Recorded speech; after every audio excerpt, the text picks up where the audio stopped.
Welcome to Ascend. I am Dr. A.G. Green Sr. I am so excited and delighted to have you join me and connect with me on this evening. You know what to do: tag and share, share and tag, or share and tag, tag and share. I said this evening, it could be morning, could be midday, whenever you're watching me. So honored and privileged to be with you. Ascend is a program that's designed to help you to begin to elevate and moving past evolving and transformation, but you're in a spiritual ascension process. And we'll be talking more and more about that as I drop these episodes on you periodically. Almighty, I thank you for this time, this gathering, this impartation. Your will is done in us, with us, and through us. We thank you for expanding us, increasing us. We're growing and glowing, and we give you praise and glory. In Yeshua's name, by his power and consciousness, it is so, and so it is. Did you tag and share yet? I hope you did. And as you're preparing to tag and share, continue to do that. You see at the bottom of the screen, you can follow me on those various social media platforms. Connect with me there, subscribe to YouTube, so forth and so on. And if you hadn't joined us on Patreon yet, at least as a free member, and then go ahead and join Tier 1 or Tier 2, where I drop more and more personal information on you or share it with you. You simply find us by typing in patreon.com/AG Green. Now, see at the bottom of your screen. And what will happen is this banner will show up. Revolution Inc. That's the name of our spiritual community that we're growing there. I'm going to be talking to you about business, numerology, ancient civilizations, just all kinds of stuff. They're going to go deep and deep and deep into spiritual, mystical realm, and we're going to point you to God, and at the same time show you exactly who you are as a God class and a God species. You don't want to miss it. It's not for everybody, but it might be for you. So go ahead and connect with us on the powerful Patreon platform. I believe that you're going to be so, so glad that you did. And again, I just got to remind you to tag and share, share and tag. I am happy to be here with you today. So excited to be here with you today. And I want to make sure that I remind you, you're made in the image and the likeness of the Almighty Creator. You're not powerless, you're powerful. So I want you to type now in the comment section, I am powerful. Come on, type that in the comment section. I am powerful. And as you're typing and speak it out loud, I am powerful. Come on, type that. I am powerful. Come on, own it. Feel that. Can you feel that? You have permission by God to be great. So I want you to establish, I am powerful. I want you to speak, I am powerful. I want you to decree, I am powerful. Now, listen, family, I want to take the next few minutes in this first installment to discuss with you concerning meditation, more importantly, the power of meditation, the power of meditation. I want you to know that this is leading up to a master class, which is a webinar. It is free-based, where I'm going to get deeper over a course of about an hour and a half to 2 hours, deeper in talking to you about meditation, not just giving you pointers, but I'm going to show you why it works.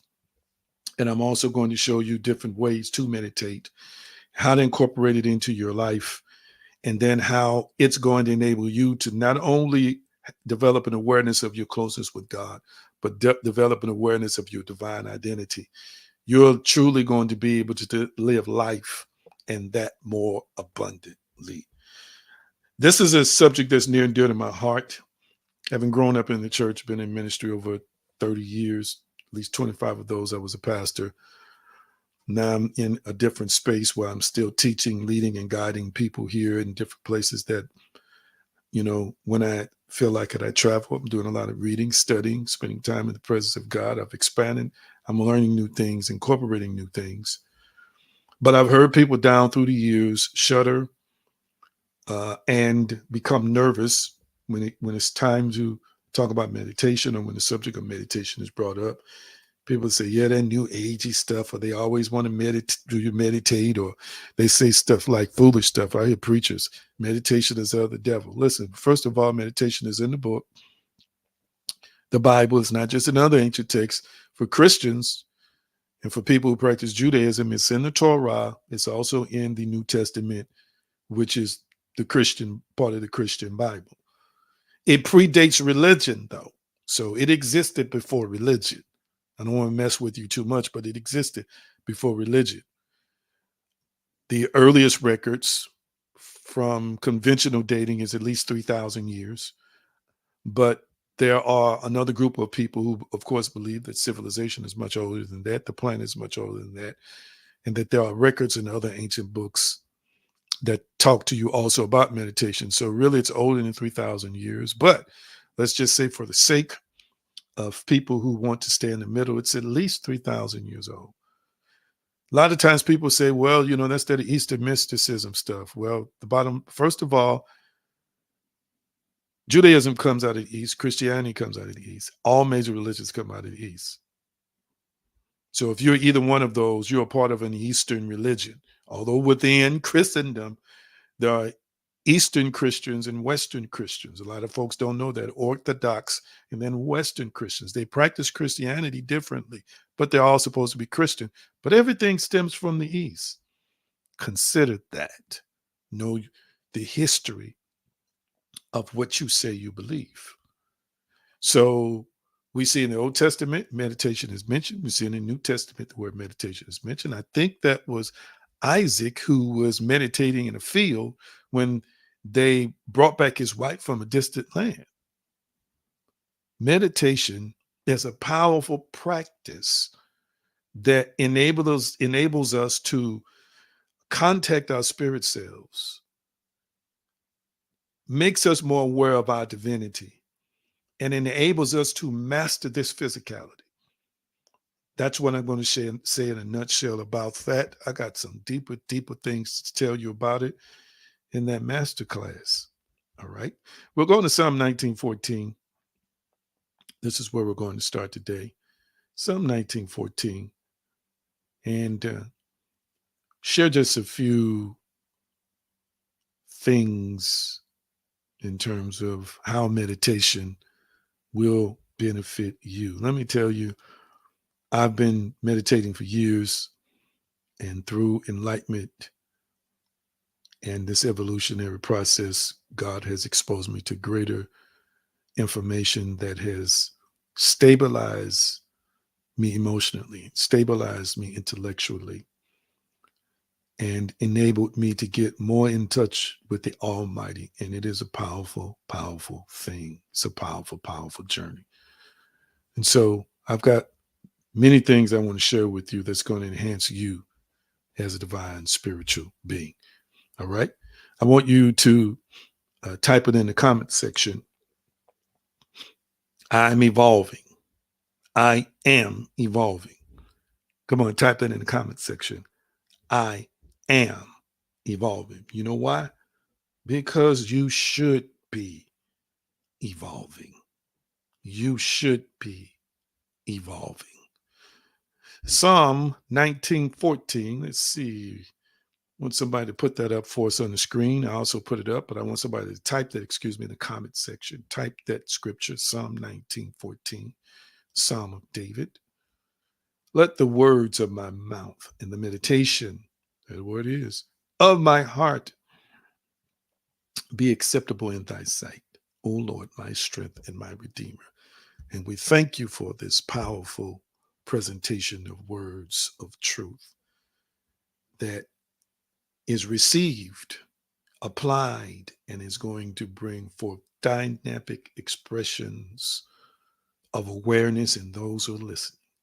And I praise you. In Yeshua's name it is so, and so it is. I want you to first consider that whenever you see it referring to talking or speaking, even though death and life is in the power of the tongue, the mouth is a creative mechanism. What we read of the Almighty in biblical sources and extra biblical material superior spirit beings speak. Well, we are spirit beings, but they speak. They don't just use hands to create, but they speak to create. So we understand that there's power in what we say. But I want you to understand that whatever you say is based on what you're thinking. So thinking and speaking go together. I want you to type it in the comment section. Thinking plus speaking. Thinking plus speaking. So you're not going to speak anything without thinking it. And you and I are going to speak based on what we think. So we speak based on what we think. We also act or produce actions or activities, or we do based on what we speak. So when he talks to us about let the words of our mouth, and it moves into the next section, but words again are about what we speak. And what we speak again has the power of life and death. So that means if we speak life and death, then that means that life and death also exist in the thinker. It also exists in the mind. And the meditation of our heart. I'm going to talk about thoughts in just a few minutes, but the word meditation has a few components here. In the Hebrew, it does mean meditation, what we might consider, and I'll talk about musing in a few minutes, but one of the components is song or songs. It says resounding music. So what that means is that music is a programming conditioning instrument, a programming conditioning element, a programming conditioning life force. There are people who use certain forms of music to energize them, put them in the mood. Please don't put on any Christian music if you want to make love. Put on some music, yeah. That stimulates. Don't put on no Mahalia Jackson and Fred Hammond. Excuse me. You need some. You need something else. You know what I'm saying? So, because music, number one, it has lyrics. It's lyrical. It has words. Of course, it has beats. The lyrics program our thoughts, program the place we think. It also excites emotions. The beat can also control emotion and feeling. So it contributes to the meditation cycle. Now, let me say this about meditation. Meditation is not just about sitting on the floor, going in the corner, getting quiet. When you're driving down the road, you're meditating. When you're thinking about thoughts over and over and over again. When you are trying to solve a problem and you've been thinking about it for 30 days, what you think you've been doing as it relates to that problem, meditating on it, the ins and outs, the good and the bad. So music contributes to our meditation cycle. Sometimes we rehearse words, or sometimes the words of a song put us in the mood or motivates us or demotivates us. Sometimes the words in a song confirms a thought or a feeling. So meditation is also based on the music we listen to. Meditation also, of course, means plotting, which is to strategize, to organize, and to plan. It also means to muse. And when we are musing on something, we are basically reflecting on it. And I'll get more into musing in just a few minutes. So meditation is composed of what we're thinking and what we are imagining. I'm going to say it again. Meditation is composed of what we're thinking and what we are imagining. So as it relates to songs, you want to make sure that you are meditating on songs that's going to condition your heart to continue to live out whatever your standard is, your moral standard, your intellectual standard, your life standard. Again, because music is very influential because it affects thoughts, emotions, and feelings. And again, when you're vibing with a song and you sit with that song, it is programming you. It is influencing you. It is depositing seeds that will bring forth some kind of harvest. Let's look at First Chronicles 16:9. First Chronicles 16 and 9. First Chronicles 16 and 9. Briefly, sing unto him, sing psalms unto him, talk ye of all his wondrous works, even as it relates to relating to the Almighty. Whatever kind of songs you sing again are deposits and contribute toward your beliefs, which contributes toward your concept of God. Ooh, that's why you should not sing songs that do not feed a healthy, loving concept of the Almighty God. This is powerful, and you should not listen to songs again that's going to take you out of your character, or listen to songs that's going to feed you things that will make you follow through with a harvest of actions that's detrimental to your success in life, or detrimental to your safety, or detrimental to your peace. This is powerful. I wish I had more time to discuss it. Let's talk about thoughts for a few minutes. Just a little bit of a sliver of information about thoughts. You have between 12,000 to 50,000 thoughts a day. Ooh, I don't know how many of you use today, but you think a lot. I think a lot, you think a lot. Do you realize they said that 90% of those thoughts are repetitive? And do you realize they say 80% of those thoughts are negative? This is how we get stuck. And this is from Depression Doing the Thinking by Hara Estrafmarano. Wow. I'm going to talk about that more in my master class, but this is how we get stuck in beliefs. This is how we get stuck in situations. We've thought the thought so long that it's become a part of us, that we've adopted as our belief system. And it feels wrong thinking about doing something to get us out. It feels wrong thinking about doing something contrary.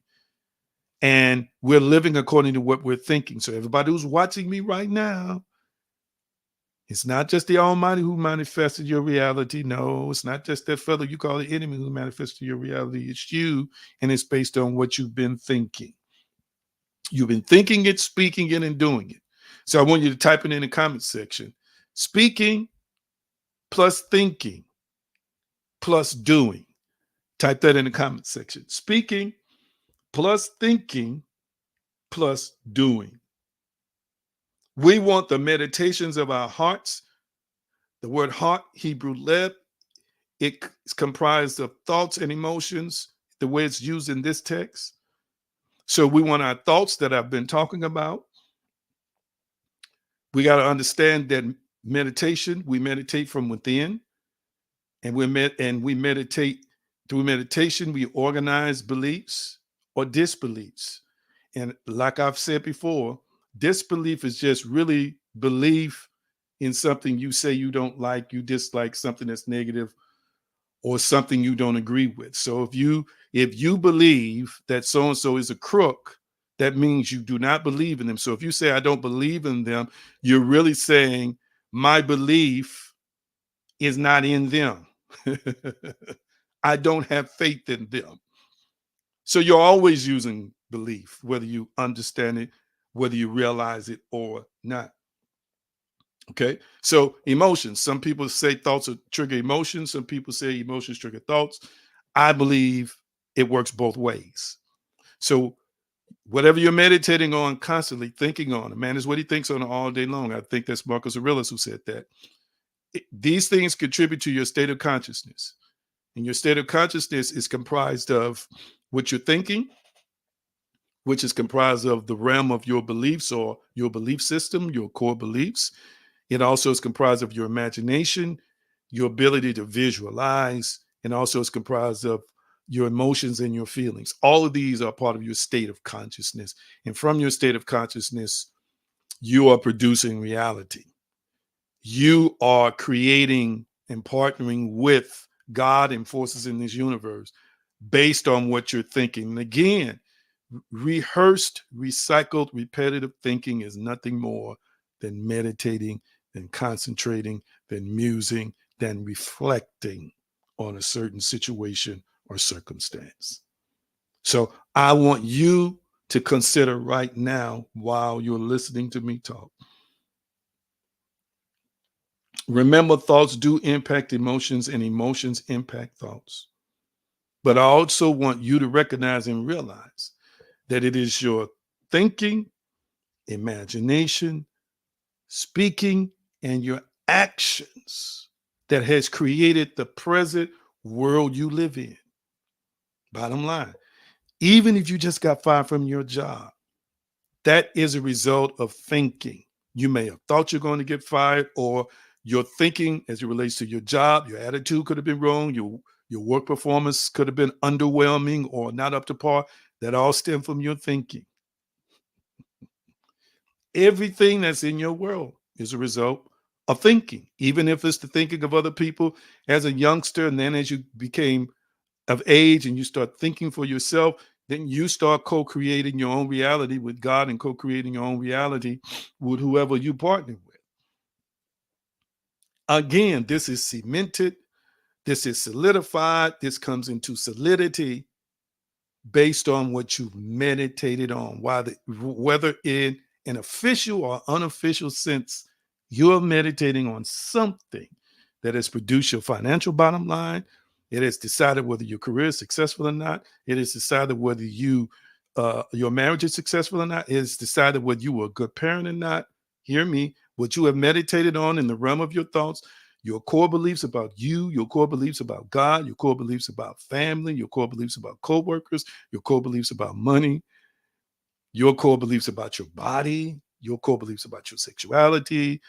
All of these things, somehow, some way, you've rehearsed in your mind. You've, in a meditative cycle, caused them to become hardened into inner facts that became outer facts, inner reality that eventually became what we call outer reality. The inner world decides what happens in the outer world. This is a result of the power of meditation. And if you want to take it back, I want you to sign up for the masterclass that's coming. And I want you to make yourself available for part 2, because I have some more powerful, dynamic, outstanding nuggets to share with you about the power of meditation. But some of you all are sensing a lead to sow and donate. You can do that. Use the giving opportunities at the bottom of the screen. I'm so thankful for your support. I've got more things coming up that I know that's going to bless you and empower you. So I want you to consider. I want you to write in the comment section right now. Ask yourself the question: what have I been thinking about often? Type that in the comment section. What have I been thinking about often? And whatever it is you're thinking about often is really something you're meditating on. And we're going to discuss a little bit more from this text in part 2 about the power of meditation. And I'm going to show you some more truths, some more spiritual principles that I think is going to enlighten you and illuminate your pathway, enable you to start taking control a little bit at a time on what you've been thinking, and using meditation in a powerful way as your ally to benefit you. Listen, I want to thank you so dearly for tuning in. Thank you for giving, because I know many of you all are going to give. Use Cash App. You can use Zelle. It's at the bottom of the screen. And you can also, of course, use Chime if you use Chime as well. All right. Thank you again for watching